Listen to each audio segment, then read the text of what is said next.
आशा करते हैं आप सभी बहुत अच्छे होंगे। और आज का ये वीडियो है पंचायती राज पे। आप जानते हैं कि मुझे लग रहा है कि वीडियो देखने वाले इतने लोग पंचायत में ही रहते होंगे, ठीक है ना। इसलिए पंचायत के बारे में जान लेना बहुत जरूरी है, क्योंकि पंचायत जो हमारी लोकतांत्रिक व्यवस्था है उसका सबसे स्मॉलेस्ट यूनिट है। और आप जान रहे हैं कि गांधी जी के द्वारा कहा गया था कि गाँव का विकास ही पूरे इंडिया के विकास की तरफ लेके जाएगा, ठीक है ना। और आप जान रहे हैं कि भारत में जो गाँव की संख्या है वो लगभग आपका 6 लाख 6.5 लाख से प्लस है, और शहरों की संख्या मात्र 600, 650 या 700 के करीब है, ठीक है ना। तो इसमें पंचायती राज आपका बहुत बड़ा रोल प्ले करता है, ठीक है ना। तो आज हम लोग जानेंगे। और आप ये भी जान रहे हैं कि किस तरह से पंचायत में जो अभी पंचायत चुनाव से याद आ रहा है ना, पंचायत चुनाव किस तरह से हो रहा है और किस तरह से आप देख रहे हैं प्रधान के लिए, मुखिया के लिए किस तरह से मारामारी हो रहा है, ठीक है ना। और इसके पीछे कारण क्या है, इसमें अब जो सिस्टम का जो क्रूप रूप है, ठीक है ना, ये पंचायत राज में ऐसा करने का प्रयास किया जा रहा है। और ईमानदारी से अगर बहुत सारे लोग अगर करने का प्रयास करें तो बहुत कुछ हो सकता है पंचायत के लिए। लेकिन पंचायत जो 20 सालों से जैसा बना हुआ है, अधिकतर पंचायत वैसा ही बना हुआ है। फंड तो मिलता है लेकिन मुखिया खा जाते हैं। चलिए कोई बात नहीं है, ईमानदार लोग हैं जो बहुत पंचायत में हैं जो बहुत सारे वर्क को करते हैं। तो पंचायती राज को जानते हैं, समझिए 2 अक्टूबर 1959 को राजस्थान के नागौर जिला में जवाहरलाल नेहरू के द्वारा पहला ये प्रयोग किया गया था, लागू किया गया था। कहाँ पर? राजस्थान के नागौर जिला में। कि यह जो व्यवस्था है ये सही से वर्क कर पाता है कि नहीं, मतलब चल पाता है कि नहीं। आप जानते हैं सरकार कोई योजना जब शुरू करती है तो वो विशेष क्षेत्र में क्या करती है, उससे पहले देखती है, परखती है। अगर सक्सेसफुल हो जाता है तो फिर उसको पूरे माने बड़े पैमाने पे लागू किया जाता है। वैसा ही 2 अक्टूबर 1959 को राजस्थान के नागौर जिला में, और वहाँ पर जो योजना था पूरी तरह से क्या हुआ, सफल हुआ। क्योंकि लागू करने वाले और जहाँ पे लागू किया था वहाँ पे जो जिस पंचायत में लागू किया था उसे बढ़िया से देखरेख किया गया, जिसके कारण क्या हुआ, पूरी तरह से सफल हुआ, ठीक है ना। उसके बाद आप जान रहे हैं कि अब एक पंचायत का निर्माण कैसे किया जा सकता है, ठीक है ना। तो इसके लिए आपको कम से कम 200 या 200 से अधिक अगर लोग हैं तो आप क्या कर सकते हैं, एक पंचायत बन सकता है, ठीक है ना। और वो पंचायत में मुखिया हो सकते हैं, वार्ड हो सकते हैं, बाकी जो पद हैं जो संवैधानिक है वो हो सकता है, ठीक है ना। अब जानते हैं 70% जो लोग हैं जनसंख्या हमारी क्या रहती है, गाँव में रहती है, ठीक है ना। अब जान रहे हैं 2,39,000 पंचायत है पूरे इंडिया में, 2,39,000 पंचायत पूरे इंडिया में है, ठीक है ना। और सबसे पहले इसके बारे में जो परिकल्पना की गई थी, सबसे पहले इसके बारे में सोचा गया था, तो समझिए वो पहले भाग 4 संवैधानिक जो संशोधन है उसमें भाग 4 अनुच्छेद 40 में पंचायती राज के बारे में बताया गया था, समझाया गया था, मैंने इसको सुझाया गया था कि, लेकिन वो क्या हुआ, सक्सेसफुल नहीं हुआ, लागू नहीं कर पाए। और उसमें ब्रिटिश काल 1880 और 84 के समय लॉर्ड रिपन का स्वर्णकाल कहा जाता है, ठीक है ना। मतलब इस समय 1880 और 84 के बीच में पंचायती जो व्यवस्था था वो बहुत ही बढ़िया से वर्क किया, सक्सेसफुल रहा, ठीक है ना। उसके बाद आपको बाद में इसको 73वां संविधान संशोधन 24 अप्रैल 1993 में किया गया। और इस समय पंचायती राज को पूरी तरह से क्या किया गया, त्रिस्तरीय जो व्यवस्था था उसको क्या किया गया, ला दिया गया, लागू कर दिया गया, ठीक है ना। यानी पंचायत लेवल, ब्लॉक लेवल और जिला लेवल, ठीक है ना। उसके बाद आपका यहाँ 24 अप्रैल 1900 कब हुआ था, 1993 में, ठीक है ना।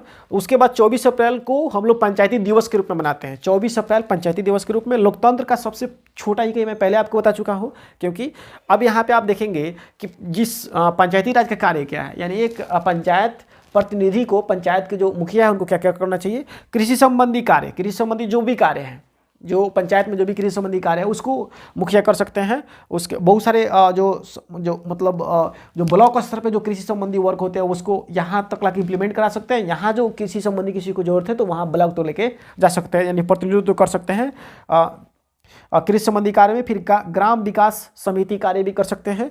फिर आपका राजकीय नलकूपों की व्यवस्था और मरम्मत कर सकते हैं। जैसे राज्य सरकार के द्वारा जो पंचायतों में दिया गया है नल जल योजना, ठीक है ना, उसकी व्यवस्था कर सकते हैं। आप जा रहे हैं अभी नल जल योजना चल रहा है बहुतों जगह, कुछ जगह सही चल रहा है, कुछ जगह का व्यवस्था वैसा ही लचर है। तो इस सिस्टम का प्रॉब्लम है, वरना ये व्यवस्था आसानी से किया जा सकता है पंचायत प्रतिनिधियों के द्वारा, पंचायत के मुखिया के द्वारा, ठीक है ना। आपका चिकित्सा एवं स्वास्थ्य संबंधी कार्य, चिकित्सा और स्वास्थ्य, ठीक है ना, जो भी स्वास्थ्य संबंधी जो वर्क है, जैसे पंचायत में जो प्राइमरी हेल्थ सेंटर होते हैं उससे क्या क्या बेनिफिट्स है ये पंचायत के लोगों को दिलवा सकते हैं। फिर वहाँ पंचायत के लोगों को वहाँ तक ला सकते हैं, जागरूकता फैलाया जा सकता है पंचायत प्रतिनिधि के द्वारा, ठीक है। फिर पशु विकास संबंधी, पंचायत में जो भी पशु हैं उससे क्या किस किस ब्रीड के हैं, क्या क्या कौन किसको क्या आवश्यकता है, एक अच्छा जो मुखिया हैं ये सारी चीज़ों को क्या कर सकते हैं, संपादित करा सकते हैं। फिर आप देखिए महिलाएं विकास संबंधी कार्य भी आसानी से करा सकते हैं, ठीक है ना। आपका मनरेगा संबंधी कार्य भी इन्हीं के अंदर आता है, ठीक है ना।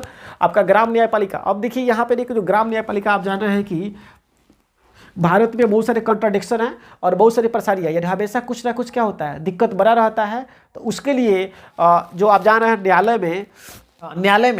न्यायालय में बहुत सारे केस पड़े हुए हैं, आप जान रहे हैं ना, हर बात को लेकर केस, सब परेशानी, मार झगड़ा। इसलिए आप जान रहे हैं कि जब 2,39,000 पंचायत है तो क्यों ना पंचायत को ही न्यायिक व्यवस्था में रख दिया जाए। इसके लिए क्या किया गया, न्यायिक व्यवस्था किया गया, जो आपको 12 अप्रैल 2007 को ये मतलब पूरा तरह से पंचायती राज में न्यायालय को दे दिया गया, ठीक है ना, जिसमें ऐसे माना गया कि 325 करोड़ रुपया खर्चा करके न्यायालय की सारी व्यवस्था को सुधारा जाएगा। तो इस तरह से क्या किया गया, ये पंचायती राज व्यवस्था को और समृद्ध बनाने के लिए, और सरकार करोड़ों का फंड देती है पंचायत के विकास के लिए, लेकिन जहां ईमानदार मुखिया वहां विकास हो पाता है, जहां बेईमान और चुट्टा टाइप का मुखिया वहां विकास नहीं हो पाता है, ठीक है ना। अब यहाँ पे देखिए आपका 2 अक्टूबर 1959 राजस्थान के नागौर जिला और जवाहरलाल नेहरू के द्वारा पहली परिक्रमण किया था। फिर 200 या 2 से अधिक, उससे ज़्यादा अगर जनसंख्या हो तो पंचायत बन सकता है। 70% जनसंख्या हमारी गाँव में रहती है। 2,39,000 अभी पंचायत हैं आपके इंडिया में। 73वां संविधान संशोधन 24 अप्रैल 1993 को, ये जो हम लोग सिस्टम में भी देख रहे हैं पंचायत का, ये लागू हुआ। और पहले भी ये व्यवस्था हुआ था संविधान समझिए भाग 4 और अनुच्छेद 40 में, ठीक है ना। ब्रिटिश काल 1880 और 1884 का जो काल है लॉर्ड रिपन का, उस समय कहा जाता है स्वर्ण काल। उस समय पंचायत में जो विकास के कार्य हुए, जो पंचायती राज जो सिस्टम था वो अच्छा से वर्क किया। लोकतंत्र का सबसे छोटा इकाई है यह। ग्राम पंचायत का कार्य आपका कृषि संबंधी कार्य हो गया, ग्राम विकास संबंधी कार्य हो गया, युवा कल्याण संबंधी कार्य हो गया, राजकीय नलकूपों का मरम्मत एवं रखरखाव हो गया, चिकित्सा एवं स्वास्थ्य संबंधी कार्य हो गया, आपका पशु चिकित्सा संबंधी कार्य हो गया, ठीक है ना, और महिला विकास बाल विकास संबंधी कार्य हो गया, मनरेगा संबंधी कार्य भी इनके अंतर्गत आता है। और न्यायालय के बारे में होता है कि 12 अप्रैल 2007 को समझिए कि ये मतलब पंचायत राज सिस्टम में न्यायालय को भी रख दिया गया, ठीक है ना, ताकि यहाँ पंचायत स्तर पे जो भी विवाद हैं उसको कहाँ तक न्यायालय तक ना जा सके। लेकिन बहुत सारे पंचायत आज भी फेल हैं, क्योंकि जितने सारे जो केस हैं पंचायत से आज भी जिला न्यायालय राज्य न्यायालय तक जा रहा है। कारण क्या है कि अयोग्य मुखिया का होना, पैसे के बल पे आप जा रहे हैं, चुनाव जीता जा रहा है, इसके कारण क्या हो रहा है, इस बहुत सारी चीज़ें हो रही हैं। जब इसमें शिक्षित लोग आना शुरू हो जाएंगे, समझिए क्या हो जाएगा, विकास एकदम होना शुरू हो जाएगा। लेकिन अभी भी ये बहुत बड़ा दुर्भाग्य है कि शिक्षित लोगों को मौका नहीं मिल रहा है। शिक्षित लोगों को आज भी बहुत सारे लोग वैल्यू नहीं देते हैं। यहाँ पैसा और बाहुबलियों का यहाँ बोलबाला है, जिसके कारण क्या हो रहा है, चुनाव को गलत तरीके से। लेकिन जब भी जमीर जगह एकदम ऐसे मुखिया को सेलेक्ट कीजिए जिसके पास योग्यता हो, या ऐसे मुखिया को सेलेक्ट कीजिए जिसको विकास करने की मतलब समझिए ललक हो, या जिसको जानकारी हो, जिसको पता नहीं कि ब्लॉक क्या है, जिसको पता नहीं कि राज्य क्या है, जिसको पता नहीं कि जिला क्या है, जिसको पता नहीं मेरा अधिकार क्या है, वो क्या करेगा, वो कुछ नहीं करेगा, ससुरा खाली बन जाएगा और ऐसे बैठा रहेगा, कुछ करने वाला नहीं है। दूसरा कौन का करेगा, बुझ रहा है ना आप, कमाएगा कच्ची वाला, धोती वाला, खाएगा टोपी वाला, वैसा ही वो खाली बना रहेगा, क्या करेगा, सब जितना पैसा है सब लूटता रहेगा। जो पढ़ा लिखा अधिकारी है या जो उसके साथ में चमचा बेलचा जो घूमता है ना, वो ससुरा खा जाएगा सब। ठीक है, तो इस वीडियो में इतना ही, धन्यवाद।